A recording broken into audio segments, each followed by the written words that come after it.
There's been a heady mix of corruption issues at the Ministry of Humanitarian Affairs, where the minister has been suspended by President Bola for illegally requesting the transfer of more than £500 million into a personal account. A number of other functionaries of the Tinubu administration have been caught in the crossfire, including the Minister of the Interior, Olubunmi Tunji-Ojo. To look at that for a while, we are now being joined by Bola Bakare, who is President, Truth Be Told Network.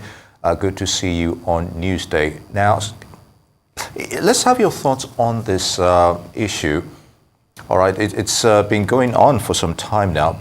Do you think it's sustainable, and what does this speak of the current administration's on due process?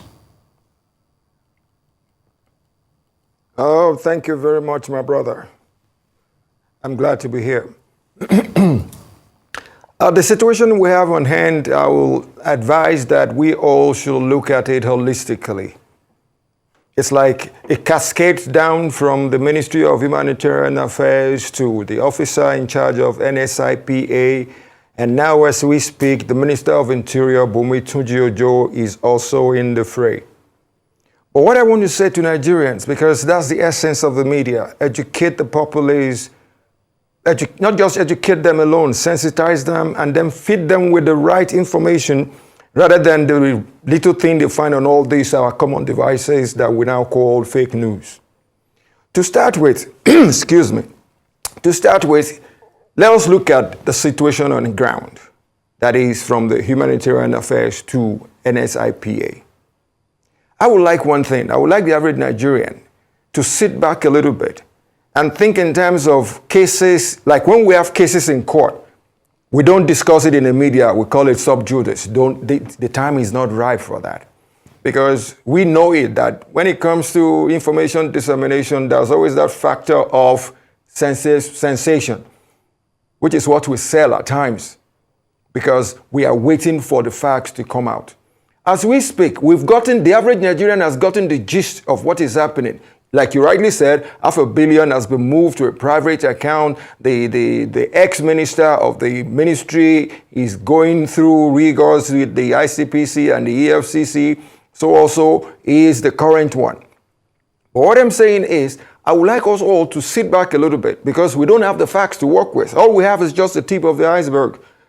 We don't have all the facts. We need to wait for the ICPC, the EFCC to come out and tell us that, yes, this happened. This is what we have found out. As we speak, you and I, we haven't found out anything yet. All we are listening to is what is on social media and what is the sensation in the news for it.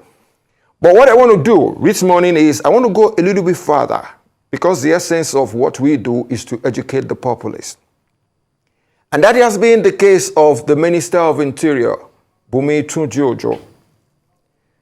I would like to tell the average Nigerian a few facts, even you inclusive. The average Nigerian is telling us that, Schedule 5 Code of Conduct for Public Servants says if you're a civil servant or if you're a public officer, you have no right to be in business. Just like that phrase we use. Government has no right to be in business. That's no business in doing business. But don't forget one thing, which I want Nigerians to listen to and listen to properly. If you want a man that doesn't have a job to be your public servant, then you are in trouble. If you have a political jobber who has no work, that jumps from party A to party B to party C, because that is where he gets his Mr. money. Bakare, permit me to interject at this point. Mr. Bakare, permit me to interject at this point. The reason why I am trying to just jump in is, of course, I get what you're saying. Rationally thinking, what you are saying, you might be on point, but the law is the law. It is sacrosanct. And there are no sacred horses, so to speak. What that means is that up until when the law is amended, when you do otherwise, you're contravening the law. And that cannot change. This is personal opinions, personal predilectives, does not change that. Let me chip in another factor, which I guess you know too. There is something we say about the law. The law is made to be obeyed. The law is made to be repealed. The law is made to be amended. The law is made to be negotiated. Do you see all those 4 factors that we can do with the law? Things happen when situations like this occur, then the people we have put there to amend the law will now sit back a little bit and say, oh, there is a little bit of a discrepancy out there. Because my bane of contention here is a man who enters the civil service at age 22 and serves for 35 years, the kind of people we call 9-to-5 people. Honestly, the civil service, they have a commission, they have this and that. They are the ones that are bound seriously by that law. But like you rightly said, the law is the law. I'm looking at the element of it's high time we look at it. Because if we don't have situations like this, we will not look at it. How on earth? Let me cite you an instance. I wouldn't like to use this, but I'll use it because it's my brother, it's my friend too. Why would you tell me, as a man who is an entrepreneur, a professional like myself, and I go into politics, politics says, the rule says, my friend, if you're coming into politics, you have to isolate yourself. You see, that thing was not broken down properly. Isolate yourself from your company. There is no Nigerian who's a professional that does not have a company. And there is most Nigerians that are in politics, that are professionals, they have their businesses behind them. Little wonder, they are the ones that if they serve for 4 years or maybe 8 years, they'll be willing to go back home and go back to their businesses and carry on with life. It is only when you are a political jobber that you don't have anything doing. These are the kind of circumstances that can be laid on the floor of the National Assembly so that this law can be amended. That is the essence of the National Assembly. That is the essence of our laws. Listen to the law, practice the law, amend it when necessary, and then Nigeria can move forward. That is why I am saying one thing to you. The man has a business. Don't let me use your boss. Your boss is not averse to being the governor of a state. Are you telling me if he wants to be a governor, he should close her eyes and disown himself? For God's sake, there are professionals like you in there that will carry on the work. There are staff in excess of maybe 5,000. I don't know. I'm not too sure. And if you watch the domino effect of that 5,000 workers, it might go on to be 20 or 30,000 people. Are you telling him to shut down the place until he comes back? The answer is a very, very big no. All he can do is to isolate himself from that executive factor. I say, I am no longer an executive. The people there can run it. And when people say, oh, doesn't he benefit from the proceeds of the job done? For God's sake, that is his company. He has worked for it. And as a professional, he has a right to eat, to have an income from where his money is coming from. My word to Nigerians, in consonant with what you have said, is simple.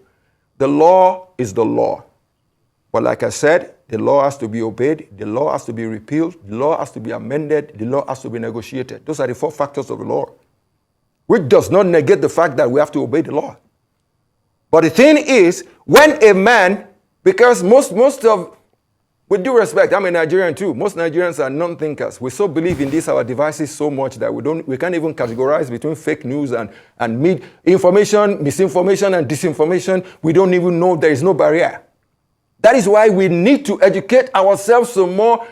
Honestly, I'm not just saying this across to you. I'm laying it across to the people we have at the National Assembly. It's high time you look closely at situations like this and say, oh, there is a disparity here. A civil servant that retires after 35 years is different from a man who comes in as a politician to serve for 4 years or 8 years. There is a big gap.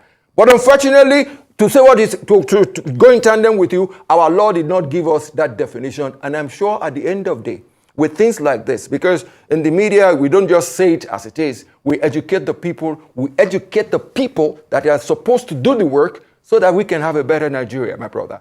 And that is the essence of why I am saying this. Honestly, I'm not holding brief for anybody. But like the name of my civil society organization says, Truth Be Told Network.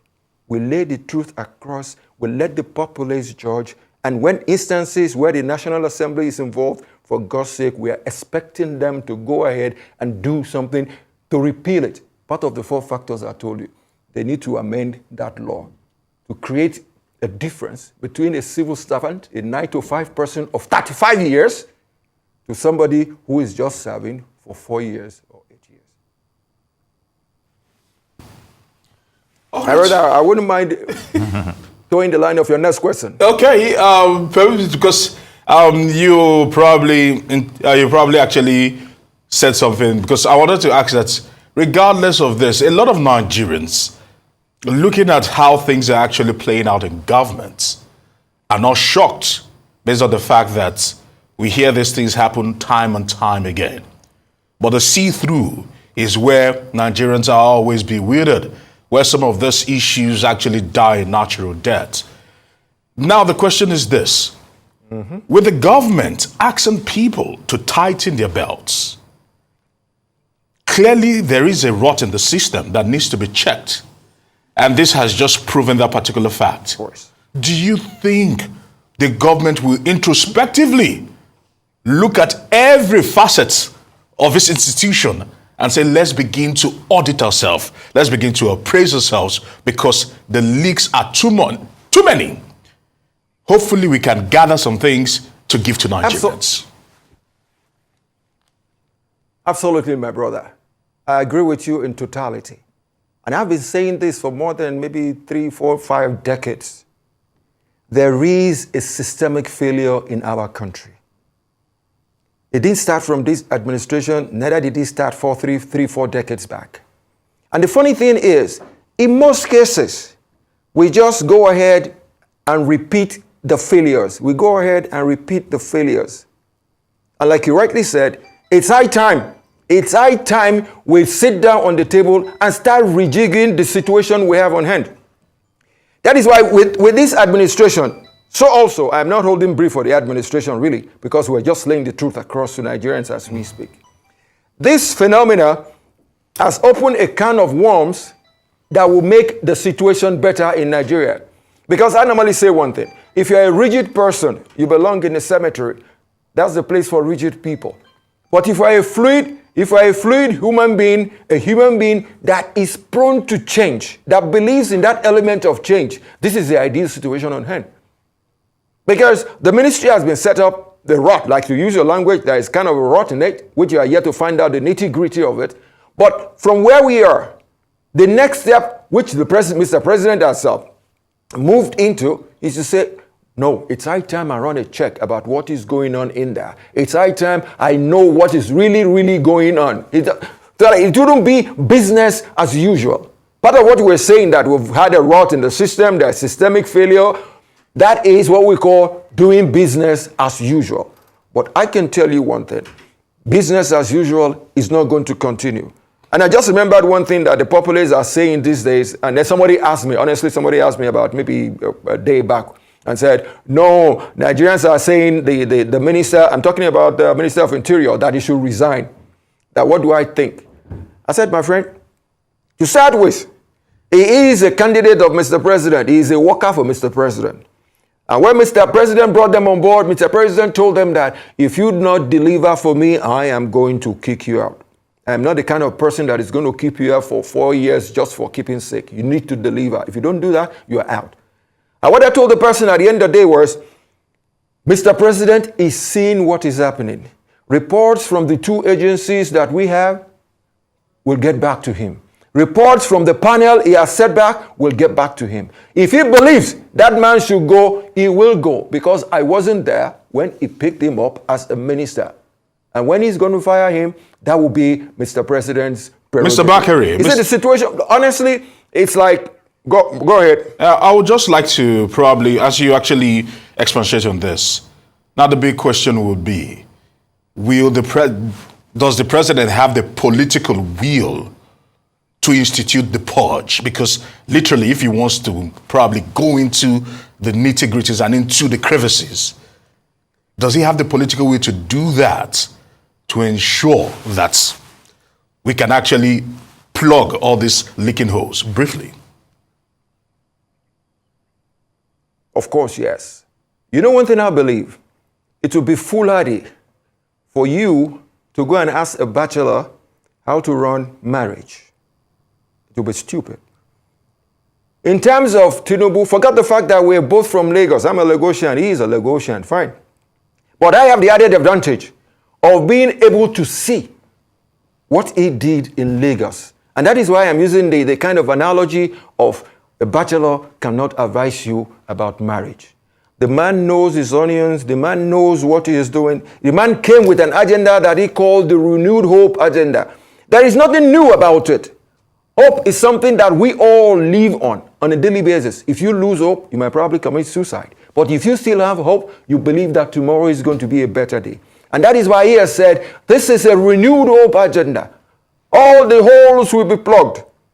Honestly, most of the holes, I can say that to you for free, most of the holes stems from systemic failure over the years. And the time is now for us to have a change. And I am very, very sure Mr. President Bola Ahmed Tinubu will effect a change, and then all of us will see it. We are not going, you and I, we're not going anywhere. We'll be here to talk about it when the time arises. You can bet. Won't you be around? You can bet we will be around. All right, on we that ain't going note, anywhere. On that note, Bola Bakare, President, Truth Be Told Network, would like to thank you for your contributions and for coming to the program. It's good to have you.